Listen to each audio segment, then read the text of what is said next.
Welcome to the Adoption and Foster Care Journey, a podcast to encourage, educate, and equip you to care for children and youth through adoption, foster, and kinship care. Hosted by an adoptive mom with over 22 years of kinship and adoptive parenting experience. She's on this journey with you. Please welcome Sandra Flach. For I know the plans I have for you, declares the Lord, plans to prosper you and not to harm you, plans to give you hope and a future. Of course, that is Jeremiah 29:11, a very important verse for the guests that we have on today.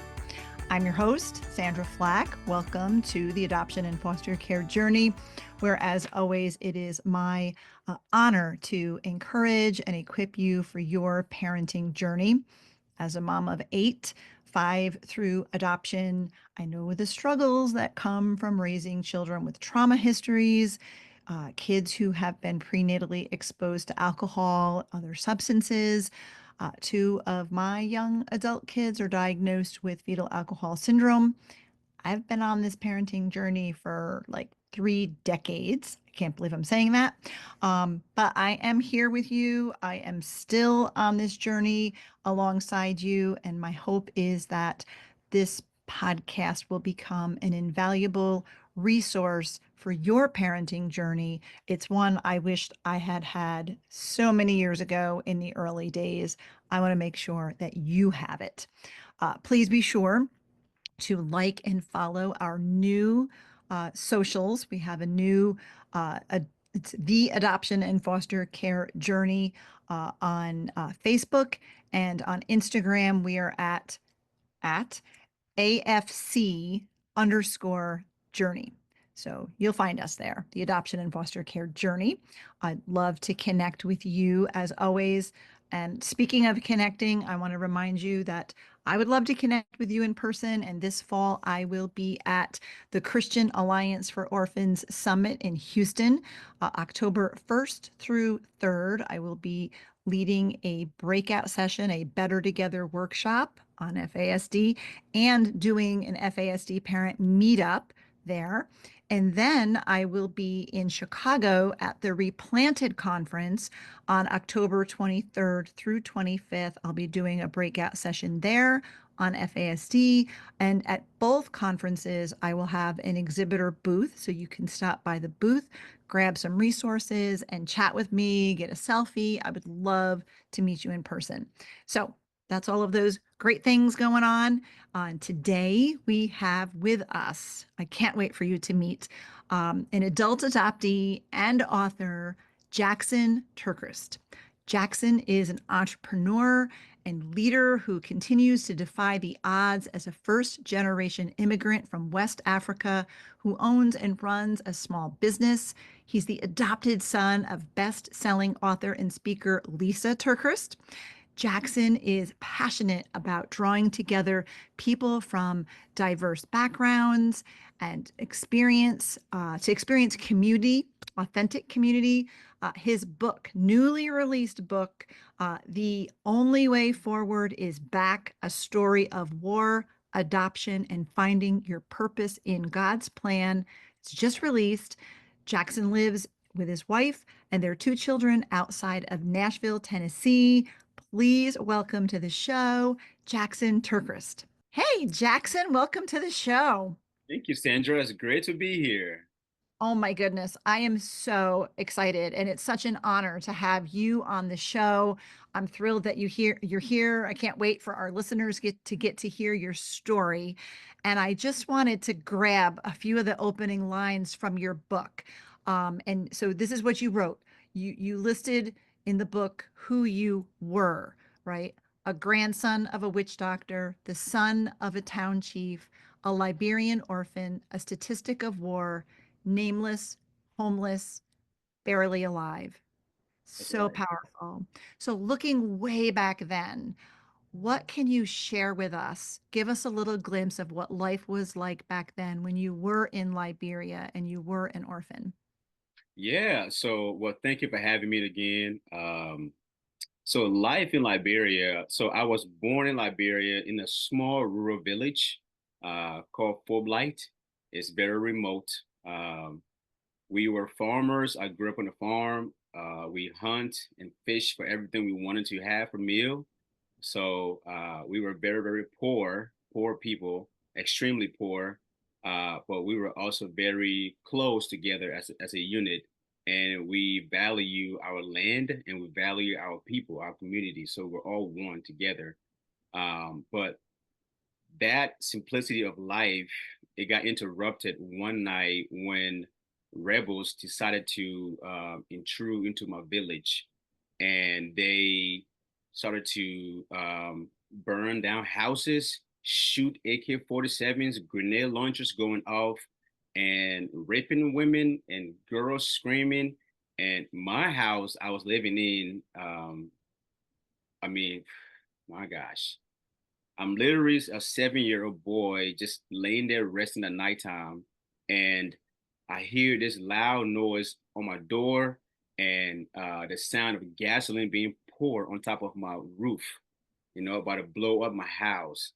And I'm freaking out. Like my mom is not around, my dad is not around. It's just me and my aunt in this house.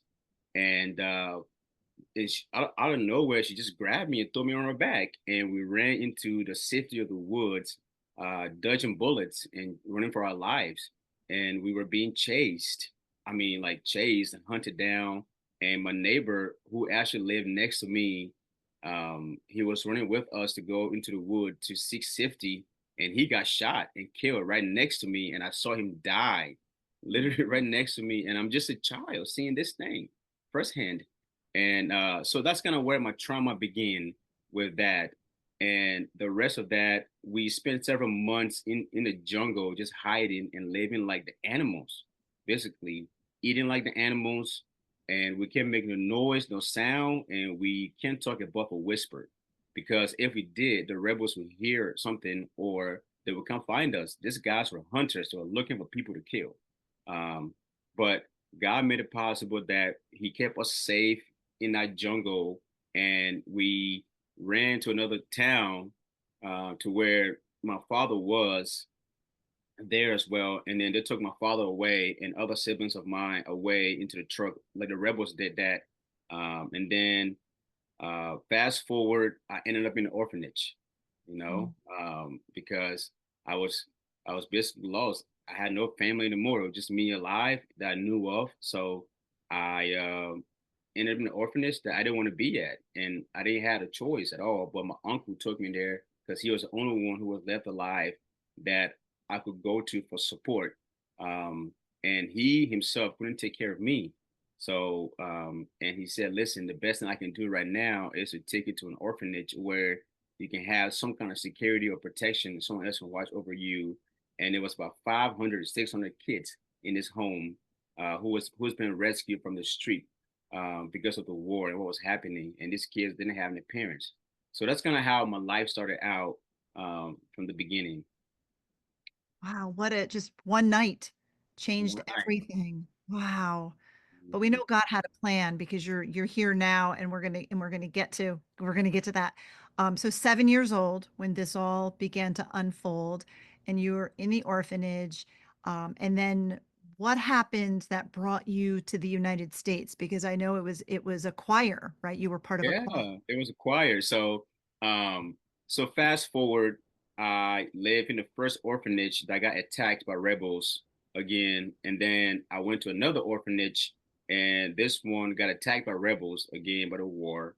And then the third one we went to was outside the city.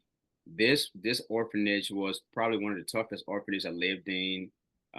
We had no food for weeks at the time, and we had no safety, and we had no protection. We had nothing. It was just a bunch of kids living in this one building together, and we all piled on top of each other, laying next to each other and on top of each other.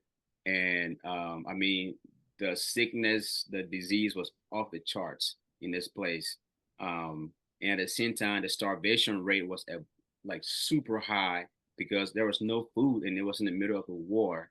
And well, all we had for meal was a warm water and prayer. Wow. Warm water and prayer. That's what we have for breakfast, lunch, and dinner for weeks at a time. And this is where I sat down and I was just like, God, I'm done. Just take my life. I'm ready to come home. I can't do this no more. I'm done. And he said, son, I got bigger plans for your life. Don't give up on me yet. Just hang in there a little bit longer. It was tough. It was really hard. But after the war ceased down a little bit, I was taken to another orphanage again. So this is the fourth orphanage I'm been to now. So, so just moving around from around. But this orphanage, it was ran by Pastor Kofi, who is a preacher and a leader in the community.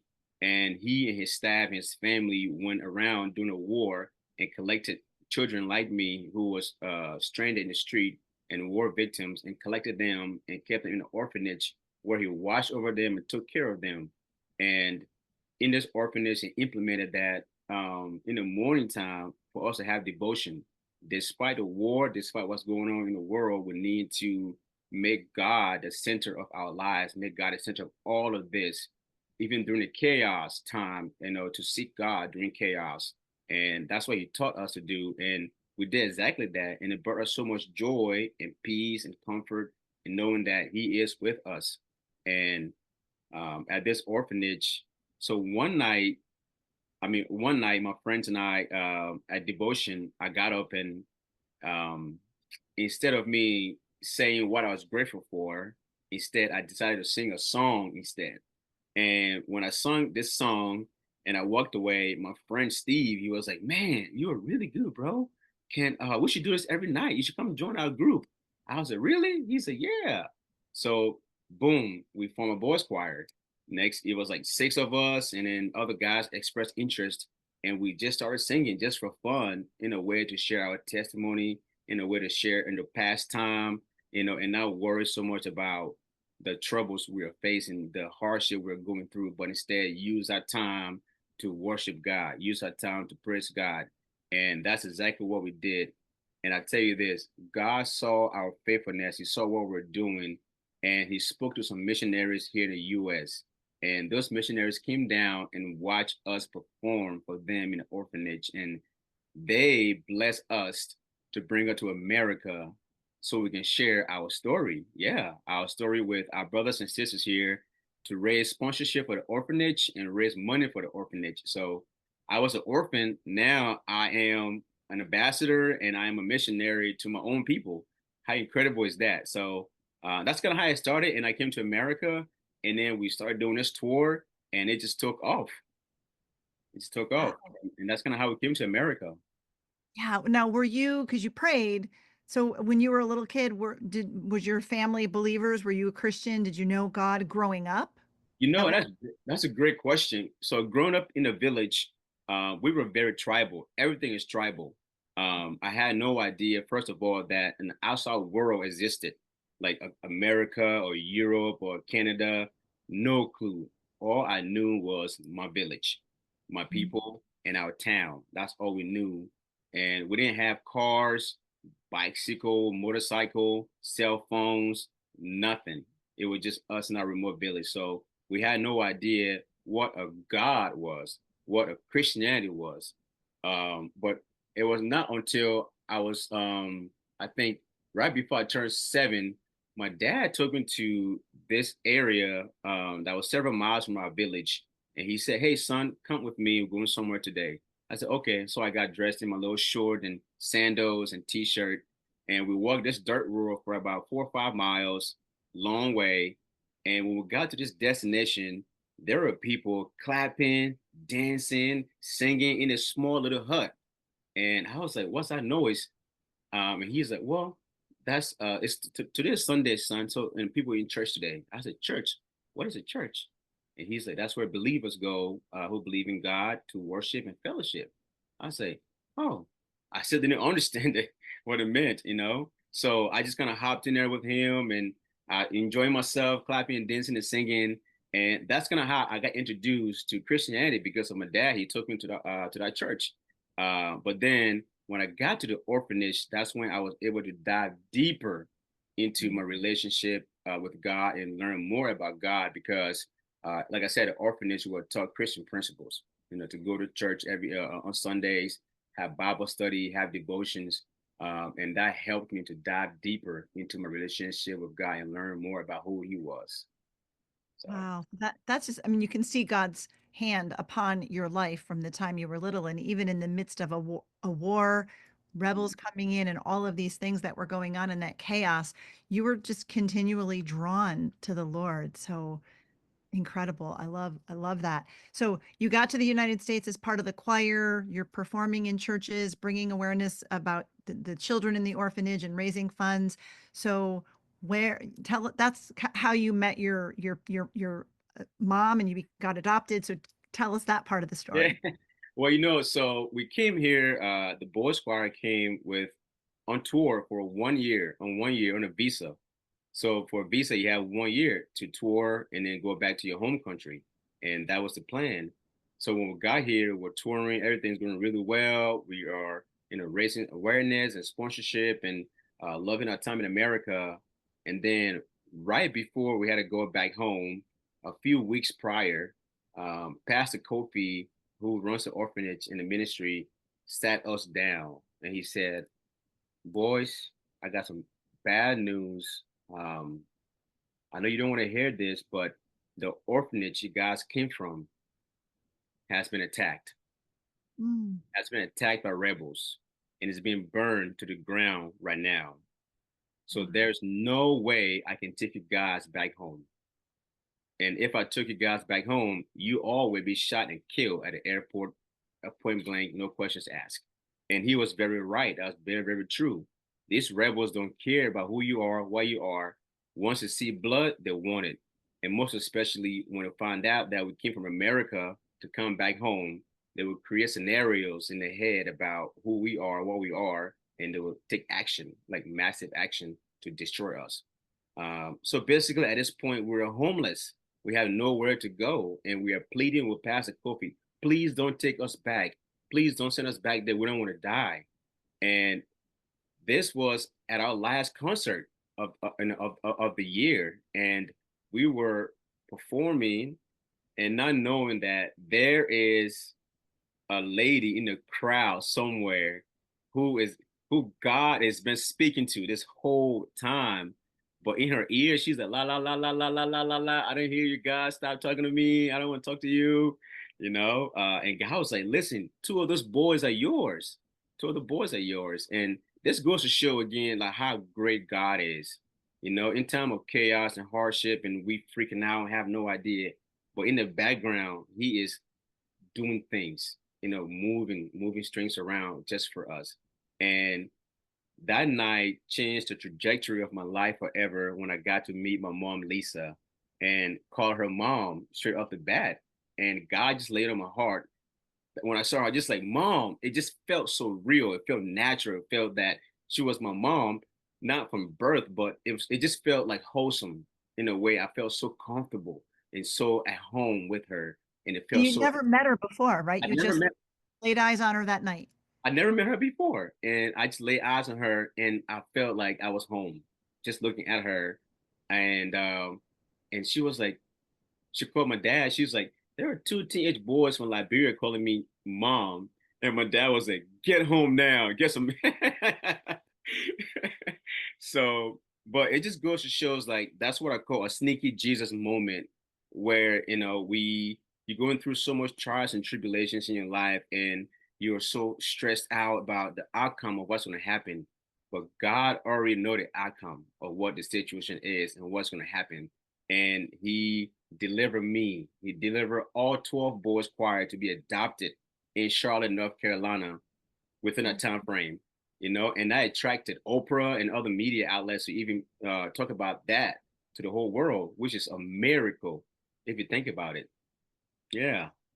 So incredible. And I know I watched the episode on Oprah, like just so Oh, incredible to see that. But so and you had one of the other boys got adopted with you. He wasn't your brother, but you're like brothers, right? You both got adopted. yeah. So Mark was my best friend in the choir, and he and I became best friend in the choir. We did everything together, and we told each other that, listen, if we ever get adopted, we want to get adopted together. And that was our plan. And God heard that and he knew that. So he made it possible for he and I to be adopted into the same family. So it became from best friends to brothers. I mean, look at God. He just kept us both together. That's incredible. I mean, you can't beat that. That's, man, I just feel, I felt loved and so much answered to prayers, when that happened. It opened my eyes to so much more. Wow. And I love it. God accomplishes his purposes, right? And in the midst of all of it and the loss and the hardship and the trauma that you experienced, your faith in the Lord just radiates now. You talk about all those hard things, but yet even back then you were drawn to the Lord. You had faith, and then you get adopted by the TerKeurst family, and now you're living in the United States, vastly different from where you grew up, right? What's that adjustment like? This is a whole new culture. You're living, with an American family, and you had, I know, sisters because they had 3 children already. What was that adjustment like?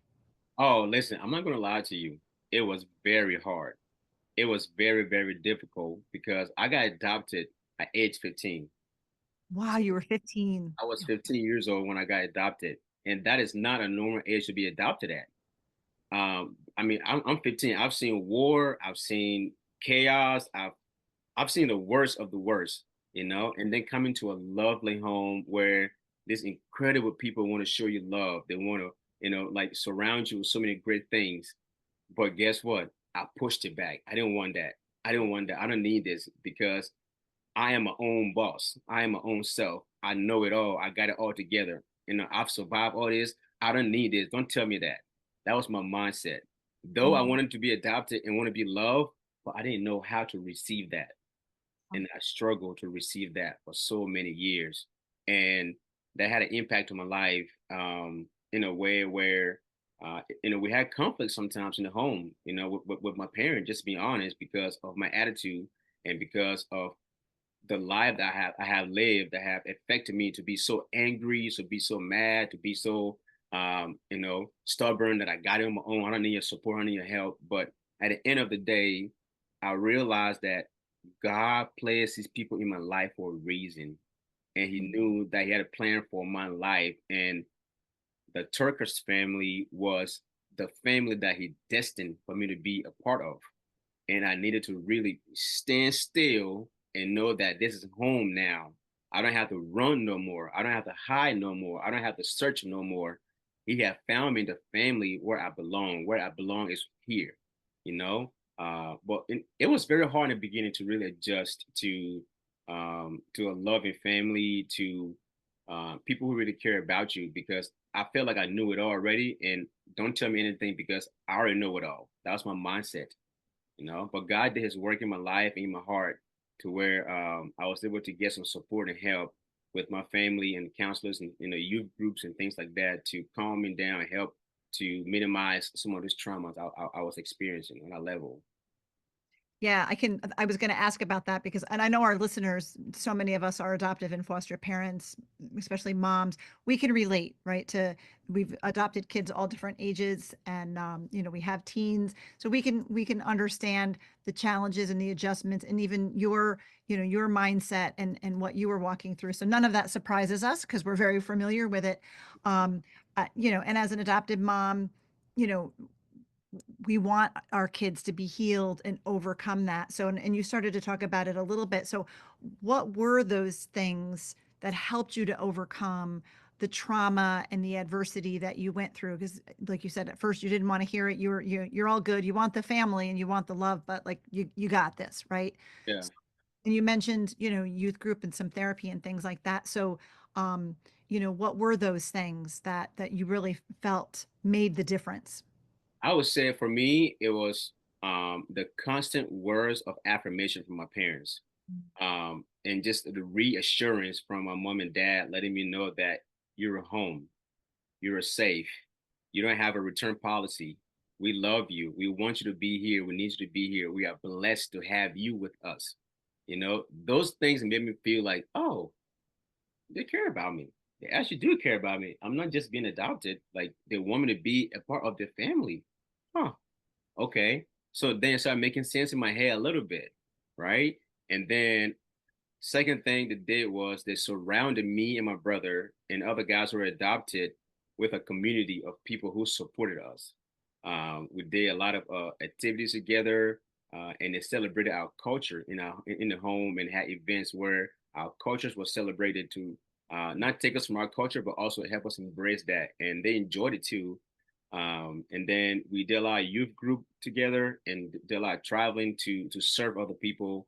And for me, the biggest takeaway was when I started my first job in America at the age of 15, 16, and working at Chick-fil-A behind the registers at Chick-fil-A. And I was very shy, insecure, not confident in myself. Because I mean, I had a very thick accent. I was much darker. I was just everything else. I was just beating myself down because I felt worthless. I felt like I was nothing. And at Chick-fil-A, I felt a sense of belonging. I felt a sense of, you know, that I'm here because these people want to pour into me and love me and care about me. So behind the registers, I learned how to serve other people. I learned how to serve my customers. I learned how to smile, how to speak enthusiastically, how to stay connected and create conversation with people. Um, so I learned those things, and the customers did not really care if I had an accent, if I looked like the midnight or whatever I thought it was going in my head. All they cared about was giving them their food correct. You know, having a chicken sandwich and no pickle, give it to them. And through that process of me doing that for so many years, I learned how to serve, like I said, and that took so much weight off my shoulder because I'm actually doing something with somebody else, not myself. And that brought me so much joy and happiness up to this day. That's my favorite thing to do is to serve. I love missions. I love going to what's outreach. I love outreach, doing things like that. I enjoy doing that, just helping other people because it takes a focus off of me and to put on somebody else because I'm actually serving them, loving them, and that's what God has caused us to do in times like that to serve and to love everybody around us. And then because of that, I saw changing my life a little bit, and I knew that I was headed in the right direction with my life. So yeah. Yeah, I love that. And it makes me think you had in speaking as an adopted mom, right? And with 5 kids who are adopted. So some of them are walking with the Lord, love the Lord, and then some of them have gone through seasons of, how could God love me because of what I came through, right? Right. So and just being confused about their identity and feeling a lot of that orphan spirit, right? Of just not feeling valued or loved or wanted and walking in that rejection, right? And abandonment. So sometimes I find that it is that choosing what you're going to believe, right? Yeah. Choosing to believe that God is who he says he is and he is good and he does love me and I am his child, right? So how was that for you? How did you find that you were able to, or what maybe made the difference, or did your parents do something to help you really continue to strengthen your faith and walking with the Lord and choosing to believe what God says about you as opposed to what your history or your circumstances maybe would have said? Yeah, that's a great point, a great question too. And like I said, my parents surrounded us with a great community of people who, like our church family, like pour into us. We had dinner with other families, went to other families' houses, like and have a playtime, and went on camping trips together to New York. And those things started to make me feel a part of the family. I feel okay, I'm in the family now. There's a groove. There's a groove going on. These people love me. They want me to be here with them, So I can't always live in this victim mentality forever, Like I want the best for myself. I need the best for myself. And I can't just always see myself as an orphan or as a war statistic and all of these things. But going to church, being a part of the great youth group or organization, whatever it is, you want to be a part of, my gosh, like it makes so much more difference in the environment you're in. If it's a great environment like a church, you will definitely grow, and God will speak to you. And I was in that place too, where I was like, man, I'm salty, I'm sad, but I was tired. I was tired of living like that. I was tired of, just beating myself down, tired of living my past, tired of just, it was just, I was tired of it and I wanted the best for myself. So you have to want the best for yourself. Your parents can only do so much, I swear. They can only do so much, like so much for you. But myself, I had to pick up the torch myself and see the value in what they're doing and the value in where I'm at. And I was like, man, I'm in America. I'm in America. I'm not going to sit around and be lazy and complain. I'm going to do something about this. And that's what I did. I went to school. I stayed in school. I never got suspended in school. No ISS. I was, performing, doing everything I can, coming home from school, doing my homework and helping around the house, just training myself to be a part of the family because I wanted the best for myself. And my parents kept reaffirming every day, son, we love you. When you leave the house, remember, you're aTerKeurst. You're aTerKeurst. And a good name is better than having great riches, And if you have a conversation with anybody, always remember, ask yourself these 3 questions. Are my words kind? Are they true? And are they necessary? So those things are playing in my head over and over again. I'm a worst kind, are they true and are they necessary? And remember who I am. I am aTerKeurst. That a good name is better than having great riches. So therefore, I took that with me. Wherever I went, I lived that out with other people. And I showed that because I believe in what my parents are teaching me. And that's what I wanted for myself. So I started seeing myself as chosen. I am chosen to be in this position. I am loved by so many people. I am loved ultimately by God because I am made in his image. He loved me so much that he wants the best for me. And I have to know that, I have to believe that. And I can't blame the world for what has happened. That happened, it's over with, but we can't live in that forever, man. You can't live in that forever. Like that, just suffering yourself. That's self-suffering. There's so much resources around that you can reach out to. Have a conversation with your mom and dad about what's going on in your life. Be honest, be vulnerable about that. So that's kind of what I did. And it helped me. And it helped me to be where I'm at today. Yeah, I love that. So you were an orphan. I know your book is all about how this is who you were, but who are you now, right? You were a literal and spiritual orphan, but that is not the case any longer. So what would you say? Who are you now? Well, I am a father. I am a husband. I am loved. I am chosen by God. And I am a son of God. I am his son. I believe in him and he believes in me. I am a protector. I am a provider.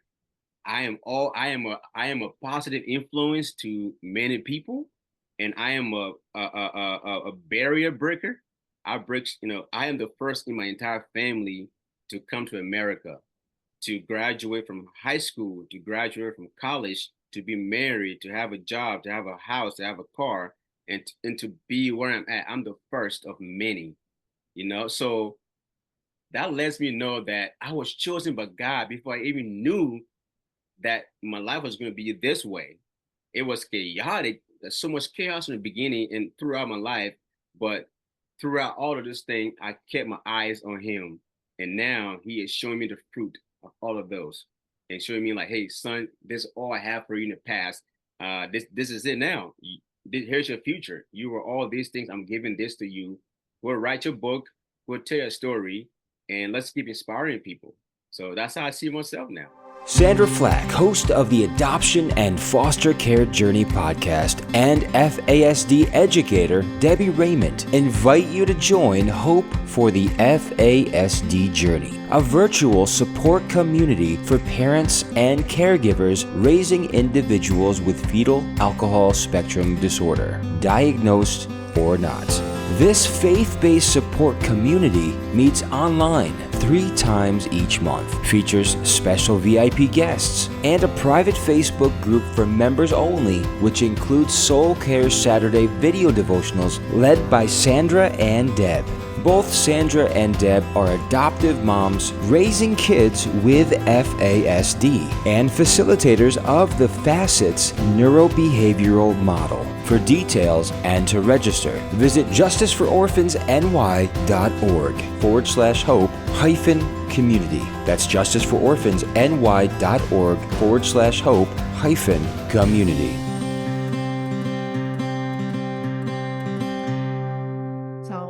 Amen to everything that you just said, and you just radiate your identity in Christ. Absolutely. And I know you named it today. You're an entrepreneur, a dad, a husband, all of these things. You are an author. So let's talk a little bit about your book. The title of the book again is, let's The see. only way forward is back. Thank you. I thought I had put it down there farther in my notes so I could. Yes, I do have it. The Only Way Forward is Back: A Story of War, Adoption, and Finding Your Purpose in God's Plan. So, Jackson, what led you to write the book, and how do you hope it will impact readers? Well, that's a great question too. So seeing what all God has done in my life, and when I came to America, I had this nagging longing to tell this story. I mean, I was amazed by what he has done in my life and what he has done for me and my brothers to bring us from war to another country where we have safety and freedom. And but I wasn't sure how or when I was going to tell this story. I wasn't sure how. And I would meet people in public and tell them, "Hey, I'm from Liberia," and give them brief synopsis of my story, and they'll be blown away about what I tell them. And I was like, you know what? How about if I were to tell this on a much larger scale, what would it do? What would it do? You know? And I prayed about it, and God made it possible to connect me with my friend Kaylee, who helped me bring this alive. And like my purpose of this book is just to really for my story to be an inspiration to you, to Yeah. embrace your journey, to go back and deal with whatever it is that's holding you back to reach your full potential. Your full potential. Like God has a plan for your life. You can't see it right now. I trust me, God has a plan for your life. And I did not see it for a long time, but I kept believing that He had a plan for my life. You know, so my goal with this book is that in the process of telling my story, that you yourself can embrace your journey, your hardship, and use that story that God has given you to bless other people, to be a blessing to others. Because God gave us stories not just for us to carry around with, but to share with other people, to share with our brothers and sisters who are in need. Because we live in a world where we need encouragement, we need motivation to keep pushing each other. And when this laid on my heart by God, I was like, listen, I have to trust and I have to obey what He's calling me to do, and to share the story and to share my testimony to inspire whoever it is that may be in need of it. Simple as that. That's it. Yeah, and I can say as an adopted mom, your story gives me hope for my children. And I know, parents listening will want to read your story because we're all looking for that hope that our children will be okay. They will turn out okay, right? And some of my older kids, I would love to get a copy of your book in their hands so that they can also see that your history doesn't have to define you, right? God has a plan for your life, and you can overcome the adversity that you've experienced. It takes the Lord, right? You have to keep your eyes on the Lord and allow Him to do that work in you. But He certainly has a plan for your life, and you just radiate that, Jackson. And I'm just so grateful. So, where can our listeners grab a copy of your book? Yeah, so you can grab a copy of my book, The Only Way Forward is Back, on Amazon. You can search The Only Way Forward is Back, or my name, Jackson TerKeurst, on Amazon, Barnes & Nobles, Books A Million, Target, wherever books are sold. I'll be there. You can see this face, on there. I'll be on the cover of the book. So I'm everywhere. You can find me on Instagram as well, Jackson TerKeurst on Instagram. I'd love to connect with you on there, and Facebook as well. Wonderful. And we'll make sure that we put a link in the show notes so that our listeners can easily find you. You have a website, jacksonterkeurst.com. Ma'am. and you're on social media. So we'll make sure our listeners can do that, can find you and find your book. Highly recommend it. So Jackson, what would you say to kids who are in foster care, fellow adoptees? Maybe many of them are teenagers and they're just really struggling. They've endured trauma and adversity. What advice would you give them, especially if they're struggling with their identity? I would say that I hear you, I see you, and I understand what you're going through. What you're living through is not normal. You are not a normal person. You are very special, you know? And my advice to you is that seek God, seek help, seek counsel from whoever it is that you trust, a trusted friend that will pour into you in a positive way. Um, and somebody who you can go to that you feel comfortable enough to open up to about your trauma or your fears or whatever it is that you're going through that is holding you back from reaching your full potential. I would say that reach out and do the work. You have to do the work. I can't do the work for you. Your mom and dad cannot do the work for you. You have to do the work for you, and you have to know what's best for you, eventually. And seek God, go to church, read your Bible, pray a lot, and have a lot of faith in God. Even though you can't see what he's doing right now, but he's doing a lot in the background for you. He know you personally, individually as a person. He know who you are. He know you more than you know yourself. Trust me. And my experience is that seek happiness too. Choose to be happy. Choose it. Like don't be sour and salty of the past. It's not very healthy. I was that way for the longest time, but I was tired of just being mad. I was tired of being angry. I was tired of feeling like I didn't belong.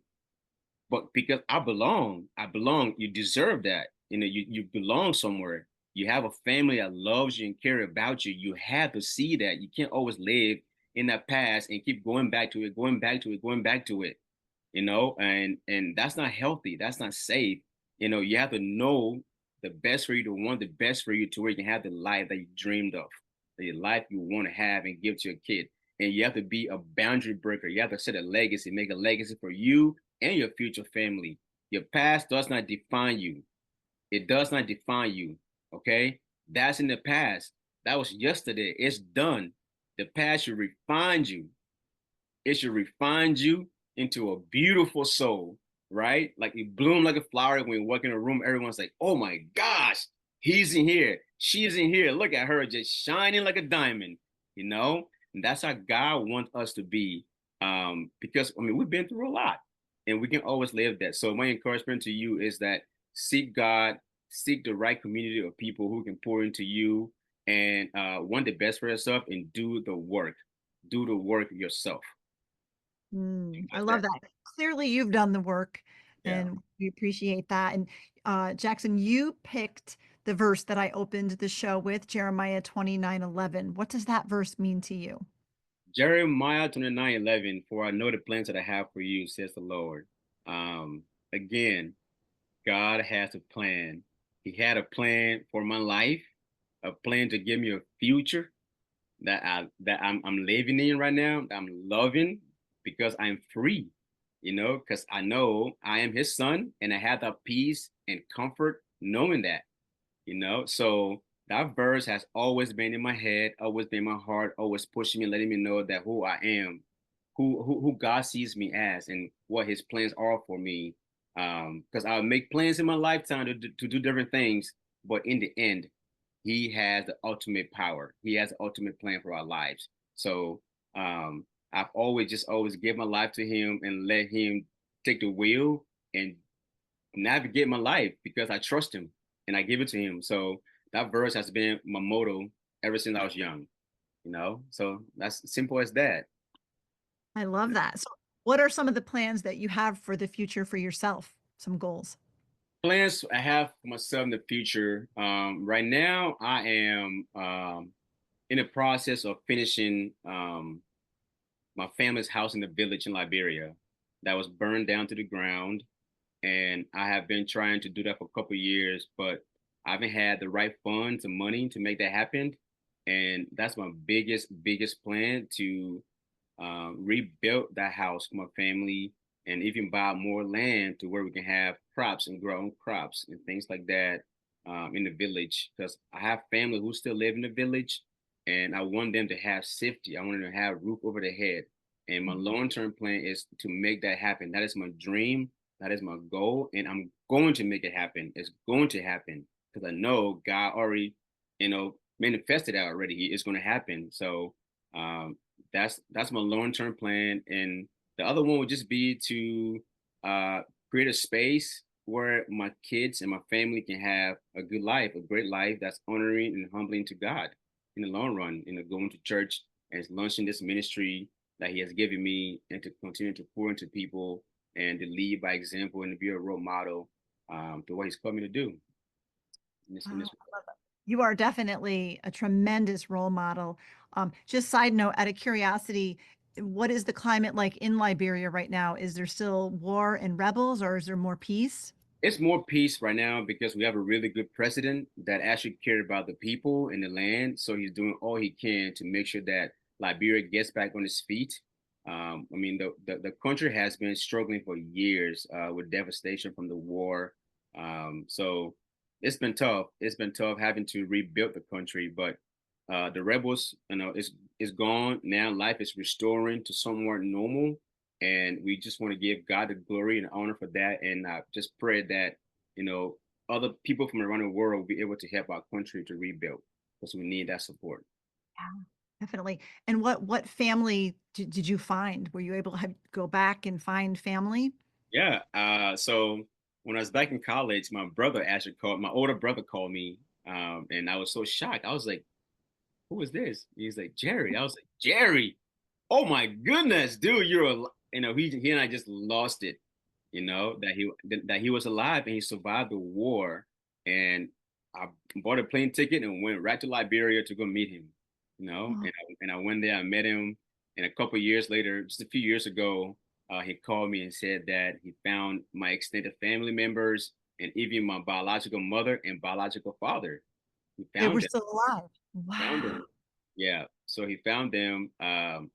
But the story of how that happened is in the book. I don't want to give Okay, it yeah, away. don't tell us. Don't, yeah, I didn't get that far yet in the book, so don't Yeah. tell us, don't give it away.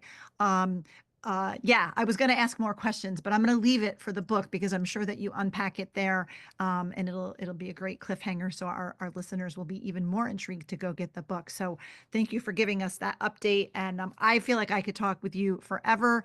But I know we have to land the plane here somewhere. So as a wrap-up question, Jackson, as I mentioned, so many of our listeners are adoptive and foster parents, especially moms. So, would you leave us with some words of advice or encouragement as we're raising children who've come from adversity, from trauma, and we just have hearts for them to follow the Lord and to become all He created them to be?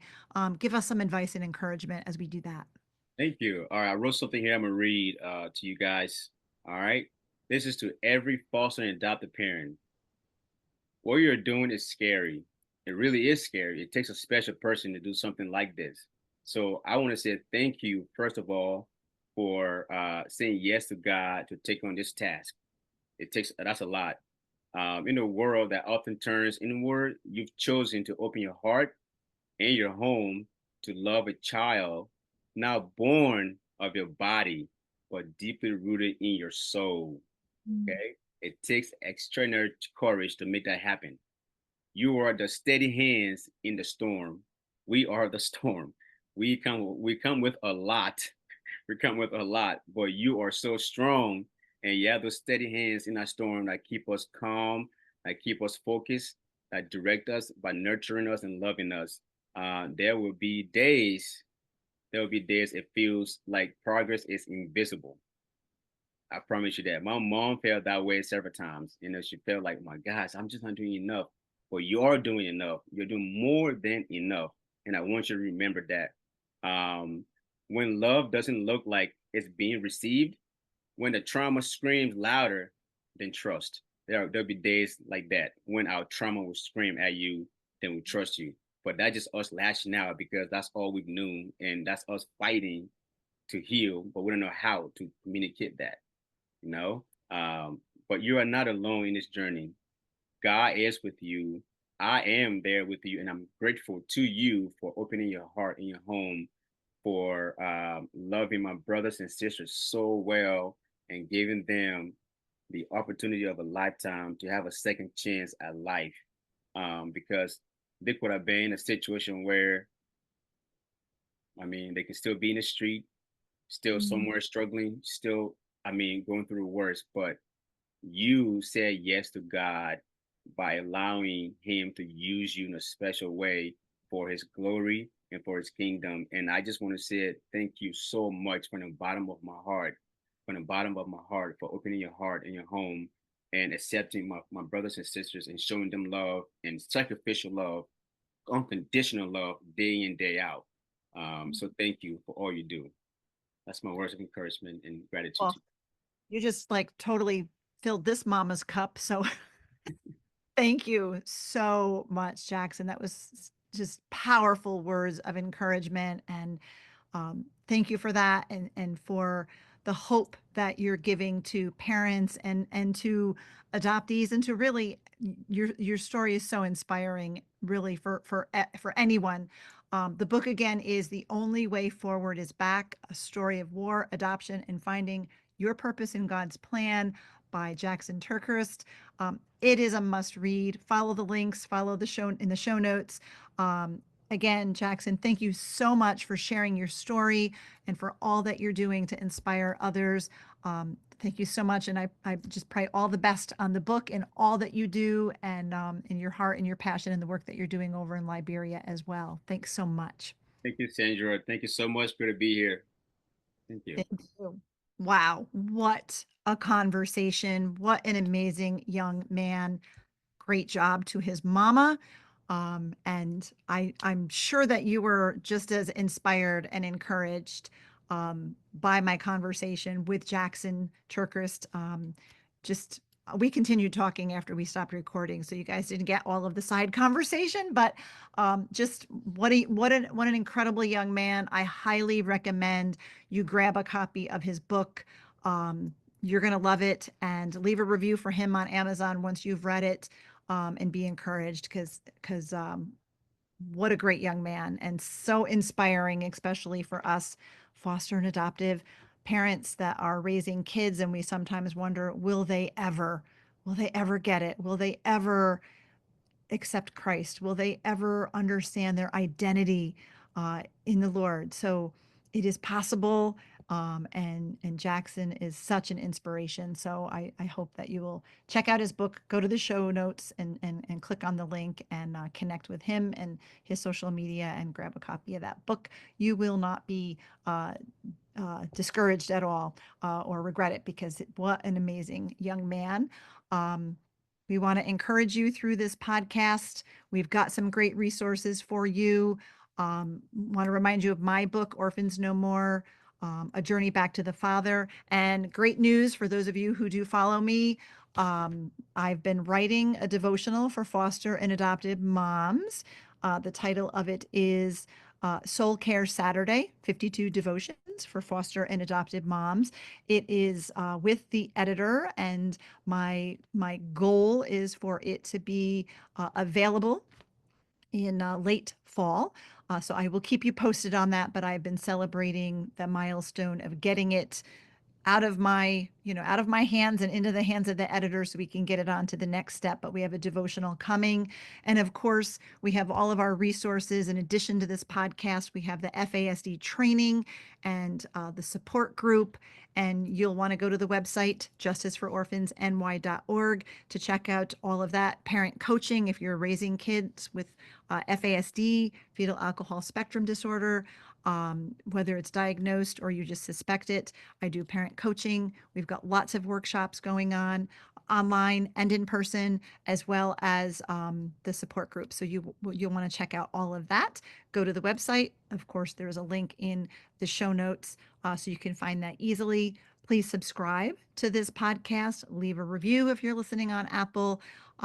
Those are great ways that you can help get this podcast farther out and into the hands of or the ears of more folks. Let your fellow adoptive and foster friends know about it. We do have a YouTube channel, and right now all of the video versions of the podcast are posted on the Justice for Orphans YouTube channel. We're thinking about switching that around so you can find everything at the Adoption and Foster Care Journey, but not yet. But if you do the Google thing, you'll find these things. I'm sure of it. Again, make sure you find and follow us on Instagram at AFC_Journey and on Facebook at the Adoption and Foster Care Journey. Thank you so much for spending your time with us today. I am thrilled to have you along for the journey. Thank you for listening to this episode of the Adoption and Foster Care Journey podcast, brought to you by Justice for Orphans. We hope you were encouraged today. Please be sure to subscribe to this podcast and leave a review, and share it with your fellow foster and adoptive parent friends so they can be encouraged too. Be sure to find and follow us on Facebook and Instagram at Justice for Orphans. And check out our website for vital resources at justicefororphansny.org.